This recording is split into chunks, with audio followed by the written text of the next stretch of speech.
아, 여름은 물과 친하고 가깝게 지내는 그런 계절입니다. 그래서 우리가 이 더위 때문에 바다도 찾아가고 또 계곡물을 찾아가기도 하고 또 늘 비가 와서 물이 우리 늘 곁에 있습니다. 이런 비가 오고 물이 이렇게 쏟아질 때에 이거 비 때문에 못 살겠다, 귀찮다 하지 말고 그 물을 통해서 우리에게 주는 교훈, 이 물이 우리에게 네 가지 큰 덕을 주는데 그것을 우리가 여러분들의 오늘은 한번 좀 생각을 해 보시기 바랍니다. 첫째는 이렇게 물을 보면 물은 변화에 적응하는 천재적 그런 요소를 가지고 있습니다. 어떤 그릇에 담든지 그 모양대로 담겨집니다. 리모 반듯한 것이든지 둥글한 것이든지 아무튼 그 모양대로 그대로 담겨지는 것을 볼 수가 있습니다.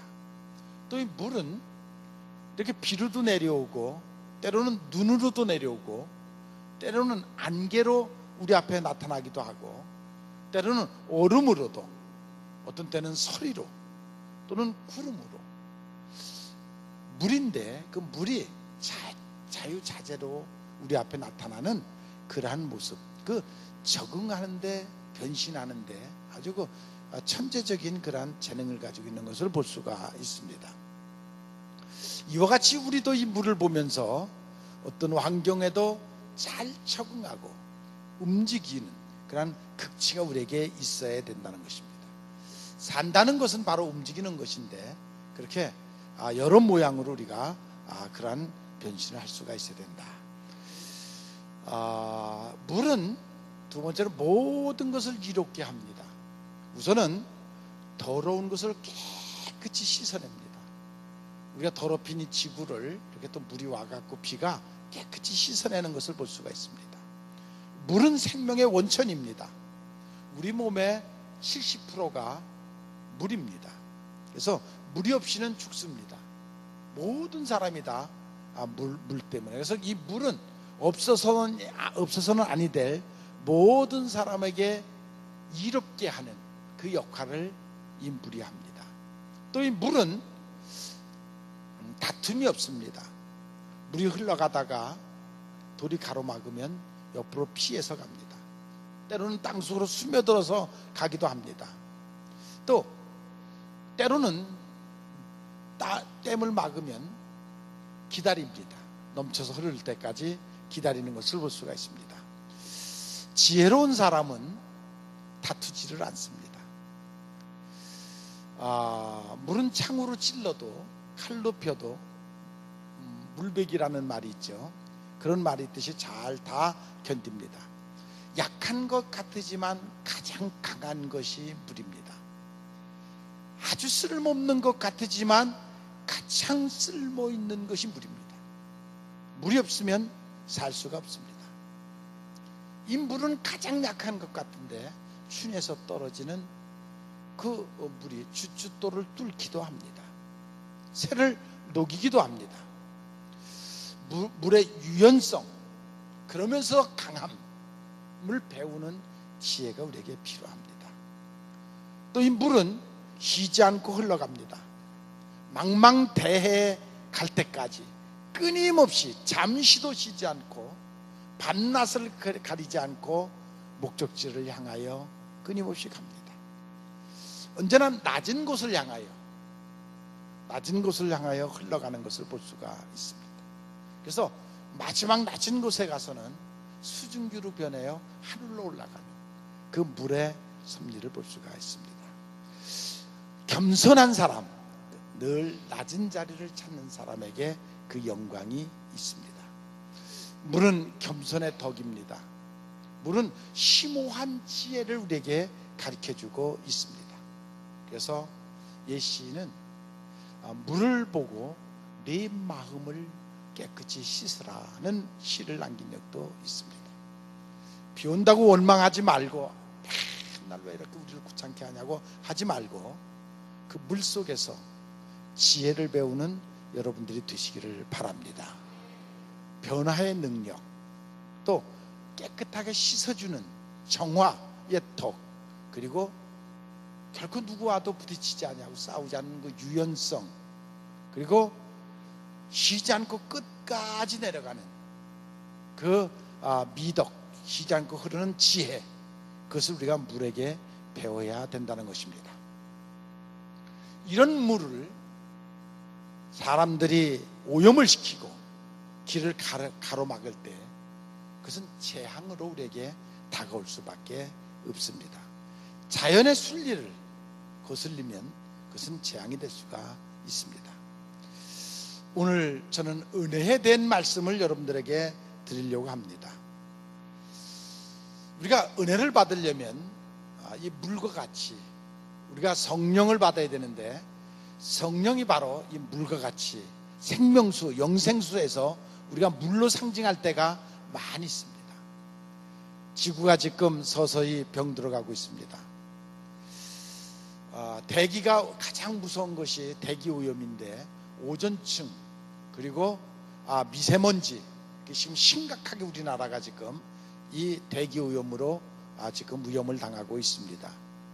또 수질 오염, 너무 경제가 발전하다 보니까 공장 폐수와 생활 폐수, 그래서 이제 한강물을 우리가 마실 수 없을 정도로 지금 이렇게 오염되어 가고 있습니다. 그곳에서 물고기가 살 수 없을 정도로 오염되어 가고 있습니다. 더 무서운 것, 그건 핵 오염이죠. 석탄과 석유로 이 경제에 고갈되어 가는 자원을 우리가 충당할 수 없으니까 어쩔 수 없이 지금 핵 연료를 쓰기 시작합니다. 근데 이 핵 원료는 무서운 것입니다. 히로시마도 제가 가봤지만, 그 폭탄 떨어진 자리를 가봤지만, 그 4.5kg의 폭탄 하나가 떨어졌을 때 30만, 40만이 죽고, 그 후유증은 더 말할 것도 없습니다. 그런데 지금 지구 안에 있는 그 핵, 그 폭탄이 400만 배를 가지고 있다고 합니다. 4.5kg짜리 400만 개의 그 영향을, 그 힘을 가진 핵폭탄을 지구가 안고 있다고 합니다. 만약에 그것이 터지는 날이면 지구는 완전히 초토화됩니다. 살아남을 사람이 하나도 없습니다. 자연 살림은 점점 황폐해져 갔고 산소는 서서히 부족해지고 있습니다. 자, 하나님께서 지구, 이 아름다운 지구를 우리에게 맡기셨습니다. 잘 관리하라 하셨습니다. 근데 우리 인간들은 지금 끊임없이 지구를 망가뜨리고 있습니다.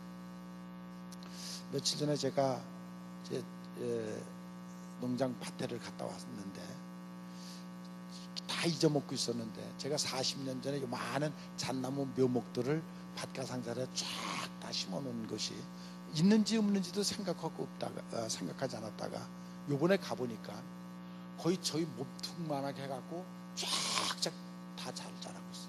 그리고 잣이 열렸어요. 심어만 놨더니 그냥 스스로 이렇게, 그것이 은혜입니다. 은혜. 자연은 심어만 놨더니 은혜롭게 잘 자라는 그런 모습을 볼 수가 있습니다. 그것이 바로 자연의 은혜고 하나님 인간에게 주신 은혜인 것입니다. 장마비도 하나님이 주신 은혜입니다. 성경에 보면, 보라 지금은 은혜 받을 때요, 지금은 구원의 날이로다. 지금, 오늘, 현재, 그것을 말하는 것입니다. 오늘이 여러분들이 은혜 받는 날이고, 아니 이 시간이 지금 여러분들이 은혜 받아야 될 날이고 구원 받아야 될 날입니다. 지금입니다. 지금 받지 못하면, 지금 은혜를 받지 못하면 없습니다. 지금 내가 은혜를 받아야 되고, 지금 내가 구원을 받아야 된다. 그런 마음이 여러분들에게 있기를 바랍니다.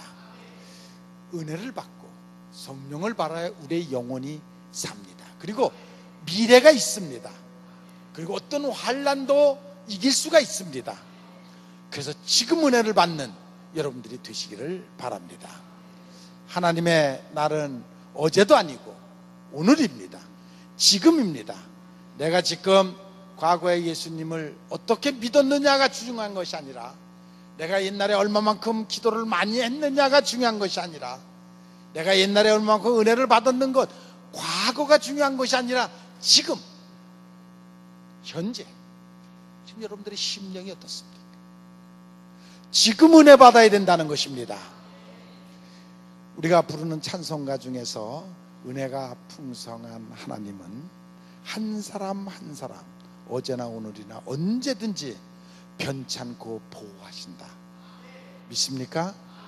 여러분이 지금 은혜를 받으면 그 은혜 받은 심령을 하나님이 보호하시고 인도하시는 것을 믿으시기를 바랍니다.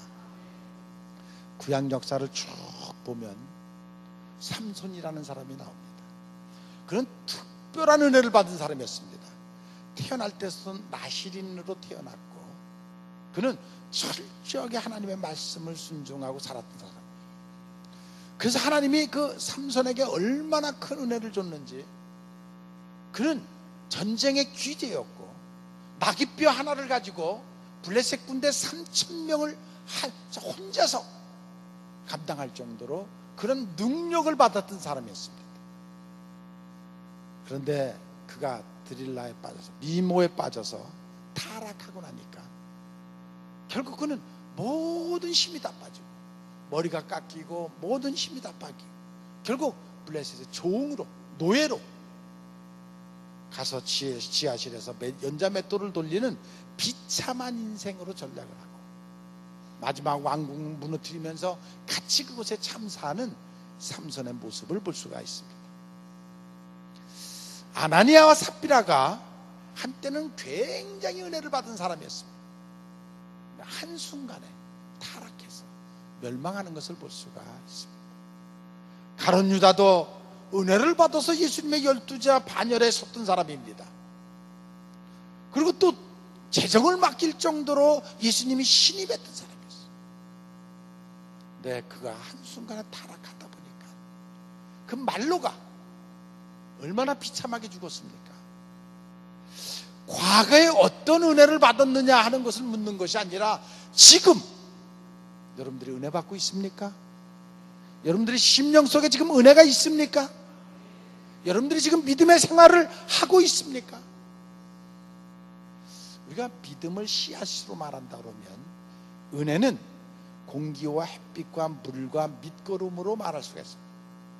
말씀의 씨앗이, 생명의 씨앗이 떨어진 후에는 공기도 있어야 되고 햇빛도 있어야 되고 물도 있어야 되고 거름도 있어야 되는데 그것을 은혜라고 말하는 것입니다. 그 중에 한 가지만 없어도 열매를 맺을 수가 없습니다. 그 은혜가 있어야 충만한 열매를 맺을 수가 있습니다.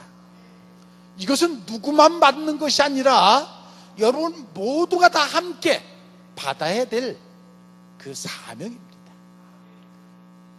여러분 모두가 이 시간에 은혜 받는 시간 되시기를 바랍니다. 은혜는 우리가 보통 일반 은혜, 특별 은혜라고 그러죠. 일반 은혜는 누구나 다 받는 햇빛, 공기, 비 이런 것들을 보통 모든 사람이 평등하게 받는 은혜를 우리가 일반 은혜라고 해요. 특수 은혜는 예수님을 구주로 믿고 심령이 거듭난 사람들에게 성령이 역사해 주셔서 그들을 이끌어가는 은혜를, 그건 특수 은혜라고 그래요. 일반 은혜 속에 있는 사람이 아니라 예수 믿고 성령으로 거듭났고 그래서 성령이 그 삶을 개입해서 그 사람을 이끌어가는데 거기에 순종하고 따라가는 사람, 이런 사람들은 환경을 초월한 그런 삶을 살아가는 사람들입니다. 은혜를 받으면 그때서야 우리는 성도가 될 수가 있고 직분으로서의 그 직분을 감당할 수가 있습니다. 은혜를 받지 않고 직분을 감당하려면 짜증이 나고 힘들고 스스로 시험 들고 그러다 보면 타락하고, 은혜를 받지 못하면 사명은 받았는데 직분은 받았는데 심령의 은혜가 떨어지면 아무것도 할 수 없고 오히려 다른 사람까지 하는 일도 못하게 하고 이런 방해꾼이 돼 결과가 비참해질 수밖에 없습니다. 그런 사람만이, 은혜 받은 사람만이 교회 일을 할 수가 있습니다.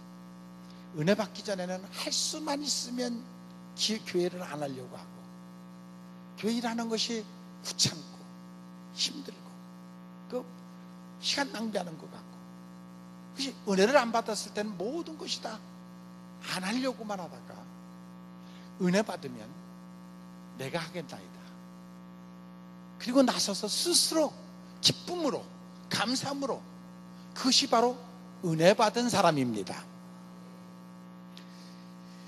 예수님 때문에 어려움도 견딜 수 있고 참을 수 있고, 때로는 억울한 일을 당해도 이길 수 있고, 때로는 누명을 입어도 감당할 수 있고.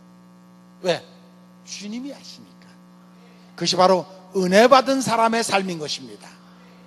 항상 기뻐하고 오히려 모든 것을, 신앙생활하는 것을 자랑스럽게 여기는 사람, 그 사람이 바로 은혜 받은 사람인 것입니다. 창세기 6장에 보면 그때 수없이 많은 사람들이 죄를 졌고 타락하고 사회 전체가 타락 속에 있었지만, 그러나 그 속에서 타락하지 않은 사람이 있었는데 노아라는 사람이었습니다. 왜? 성경에 보니까 그가 은혜를 받았더라. 세상이 다 타락해도 은혜 받은 노아는 타락하지 않았습니다. 그래서 결국 노아와 그 가족이 구원받는 것을 볼 수가 있습니다.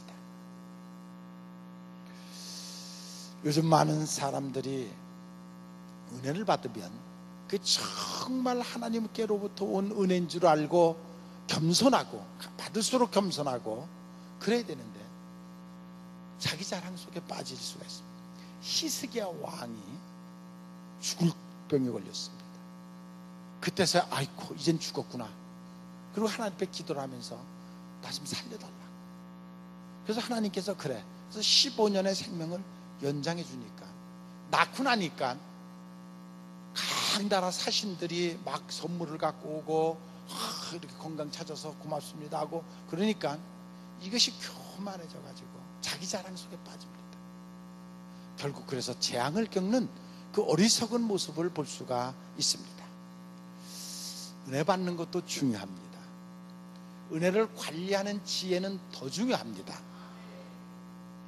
갈수록, 은혜를 받으면 받을수록 겸손해야 되는데 교만하면 다 쏟아버리는 것입니다.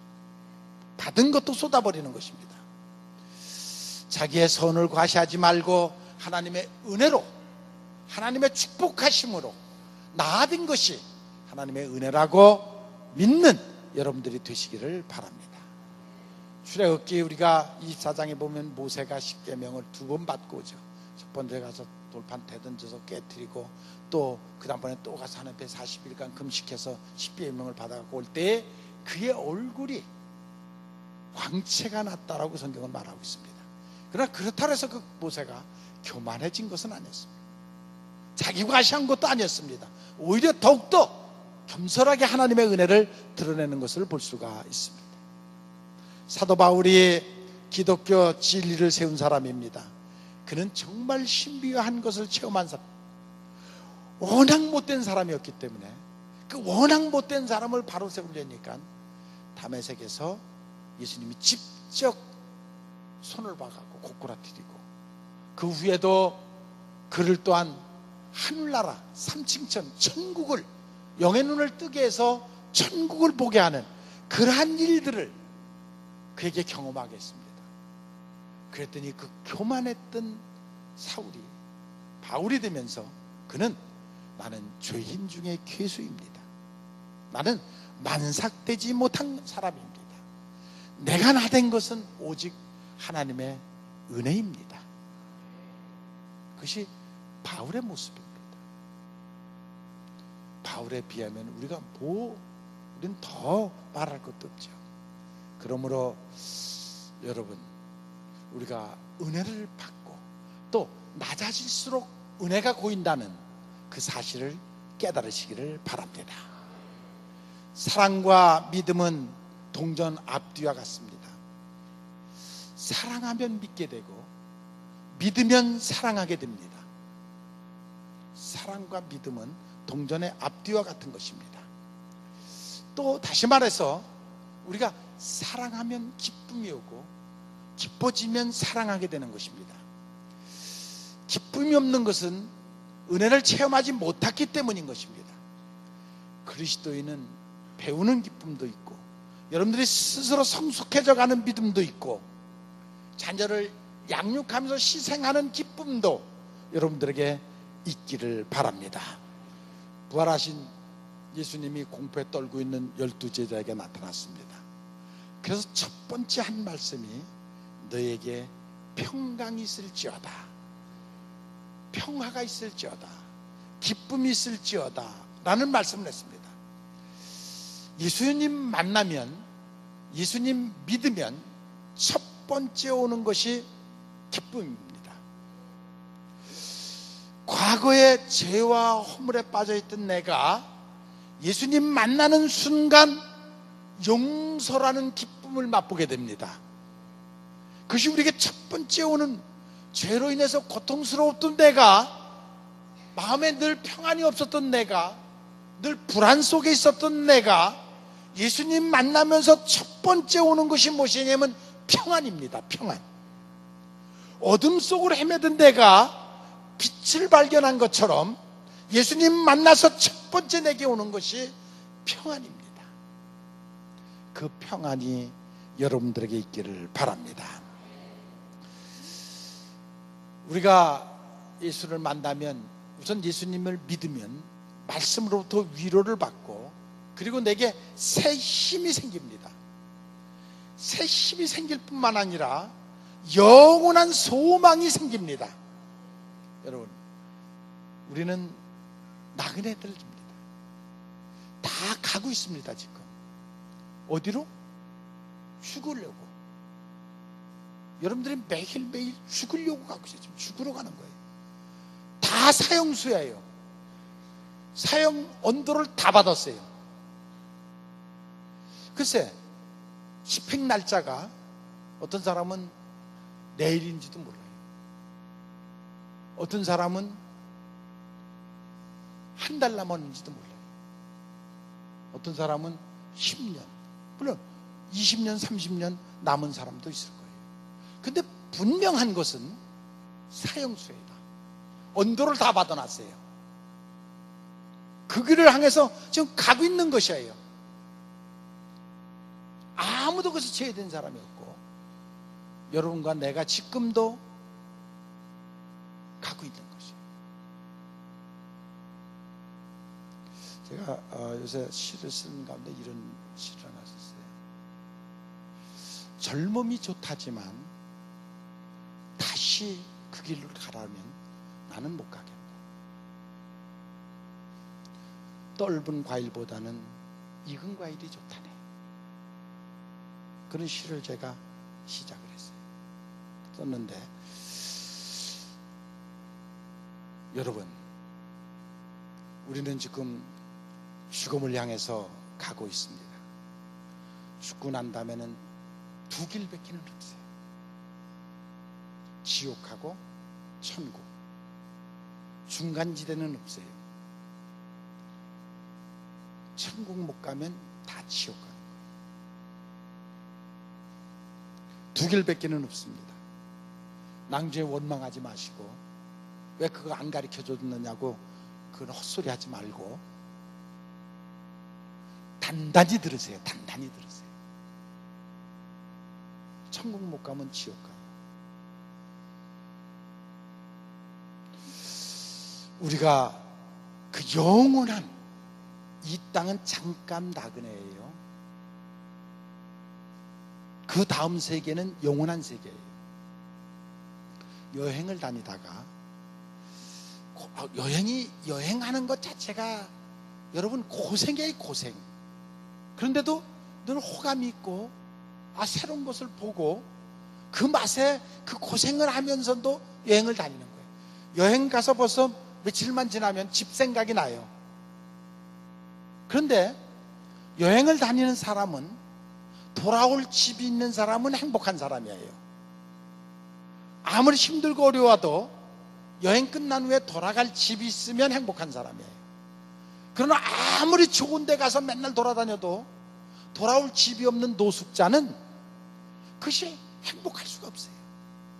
아무리 좋은 곳을 봐도 그 사람이 돌아갈 집이 없는 노숙자는 그 여행이 행복할 수가 없어요.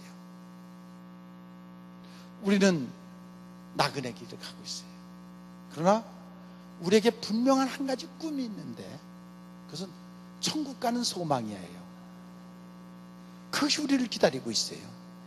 그래서 이 여행이 지금 힘들고 어려워도 볼 거는 많죠. 그런데도 힘들죠.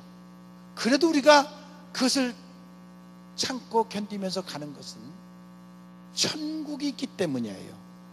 믿습니까? 그것을 바라보고 살아가는 여러분들이 되시기를 바랍니다. 다윗이 하나님밖에는 나의 구원이 없다. 오직 하나님만이 나의 소망이다. 하나님만이 나의 기쁨이다. 그리고 노래하는 것을 볼 수가 있습니다.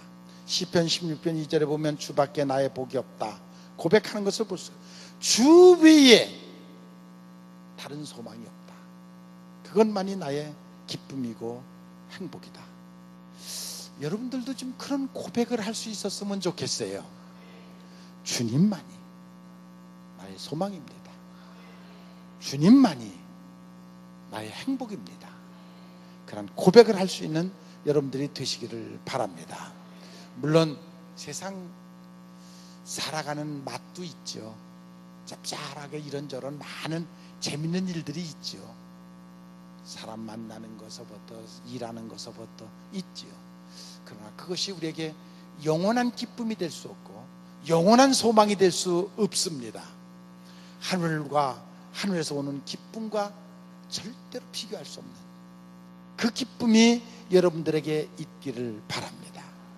마치 이것을 성경은 뭐라고 우리에게 비유를 했냐면 마태복음 13장에 보면 어떤 농부가 하루 품을 받아서 남이 밭을 갈고 있는데 밭을 갈다 덜커덕해서 보니까 큰 보화 항아리가 숨겨져 있어.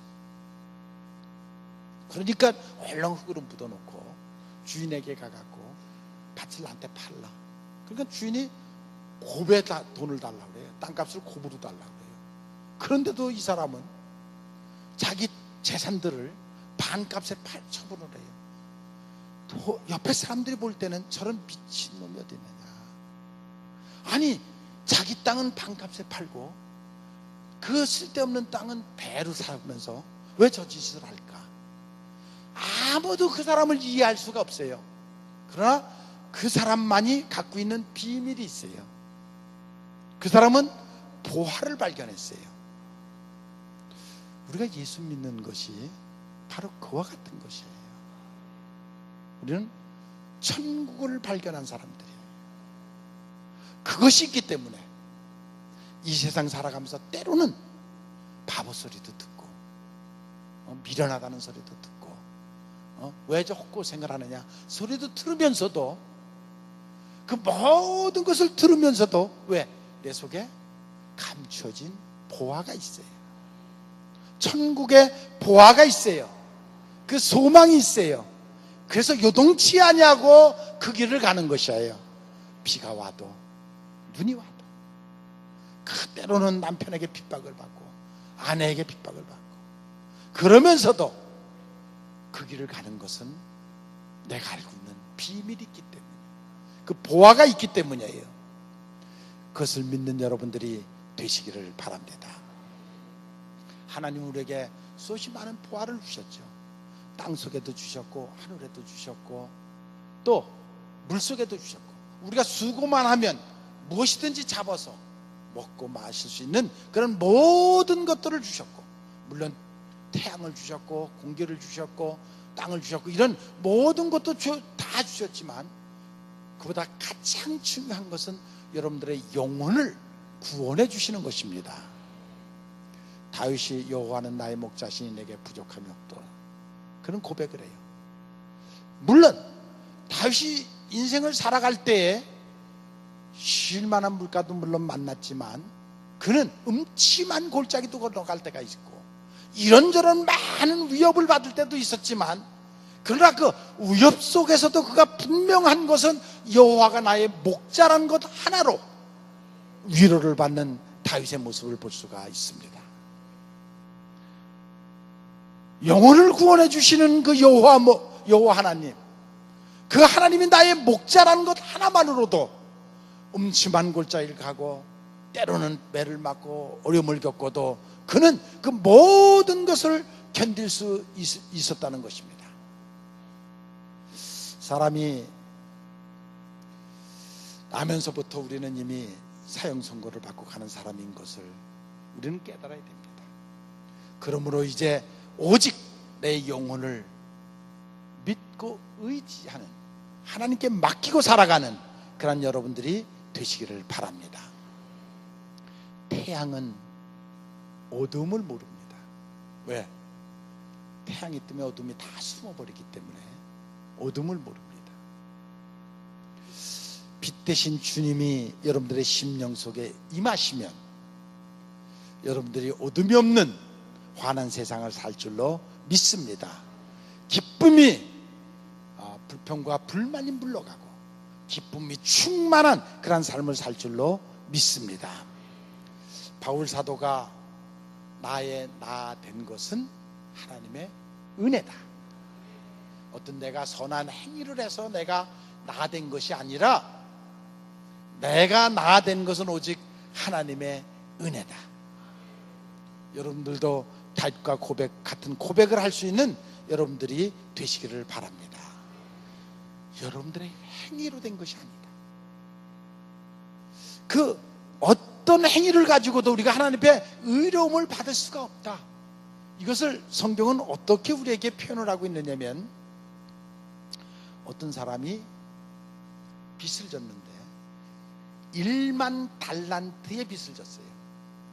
1만 달란트를 그때 당시에 환산으로 보면 어느 정도 액수냐면, 이스라엘 나라가 로마의 속국이 돼가지고 로마로부터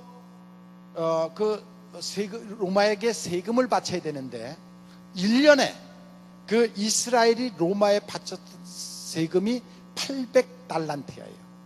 그러니까 나라 전체가 돈을 모아가지고 로마에다가 세금을 바치는데 그 세금이 800달란트예요. 우리도 옛날에 청나라에다 갖다 바치고 일본에 갖다 바치고 했잖아요. 그것이 1년에 바치는, 나라가 바치는 돈이 800달란트인데 이 죄인이 빚을 진 것이 얼마냐면 1만 달란트예요.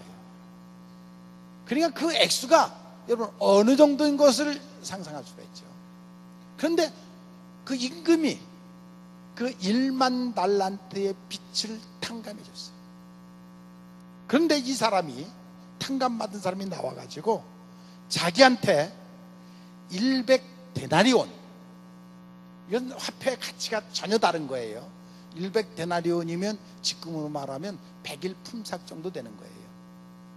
자기한테 그 빚진 사람을 갖다 촉치면서 빚 갚으라고 해요. 이게 얼마나 기가 막히게 어리석은 짓을 하고 있느냐. 우리의 삶이 그래요. 우리가 지금 그렇게 살고 있다고. 여러분들이 하나님 앞에 받은 은혜가 1만 달란트예요. 안 믿어지죠? 난 받은 게 하나도 없는데, 그런 모습으로 날 쳐다보지 마세요.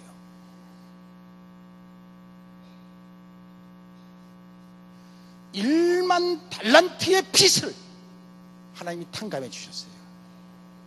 그 은혜를 여러분들이 받고 사는 것이에요. 여러분들이 잘나서 잘 사는 거 아니야. 하나님의 은혜 속에서 살고 있는 것이에요. 그런데 우리는 100데나리온을 용서하지 못해요. 못 베겨. 그것을 용서하지 못하고 베길 수가 없어. 그리고 지금 우리가 그런 인생을 지금 살아가고 있습니다. 하나님 앞에 구원받은 은혜를 다시 한번 생각하시기 바랍니다. 1만 달란트의 빚을 탕감해 주신 하나님. 저는 가끔 저다 생각하면서 저는 더 많은 은혜를 받은 사람이니까 하나님, 이 은혜를 무엇으로 보답할 수 있습니까? 10,000분의 1이라도 무엇으로? 그것은 전도하는 일이다. 영혼 구원하는 일. 그것만이 하나님이 가장 기뻐하는 일이다. 어제도 제가 우리 장로님들하고 같이 우리가 남은 지금 2017년 이렇게 그냥 지나갈 것이 아니라 이제 몇 달 남지도 않았다. 우리가 어떻게 해야 되겠느냐? 우리가 어떻게 충성을 해야 되겠느냐? 이제 9월, 10월, 11월 석 달 동안 우리가 전적으로 한번 매달려서 열심히 하나님을 기쁘시게 드리자. 근데 그 전적으로 우리가 하나님을 기쁘게 드릴 수 있는 딱 한 가지 일은 영혼 구원하는 일이다. 전도하는 일이다. 이것만이 하나님을 기쁘시게 하다. 우리가 1만 달란트 빚진 자들인데 그 빚진 하나님의 은혜를 우리가 어떻게 10,000분의 1에도 갚을 수 있느냐? 이것은 영혼 구원하는 일이다. 그래서 장로님들이 먼저 앞장서고 전 교우들이 이번에는 한 마음 한 뜻을 가지고 오직 영혼 구원하는 일, 전도하는 일에 우리가 9월, 10월, 11월을 최선을 한번 다해보자. 어저께도 장로님들하고 같이 기도하고 결의하고 그렇게 지냈습니다.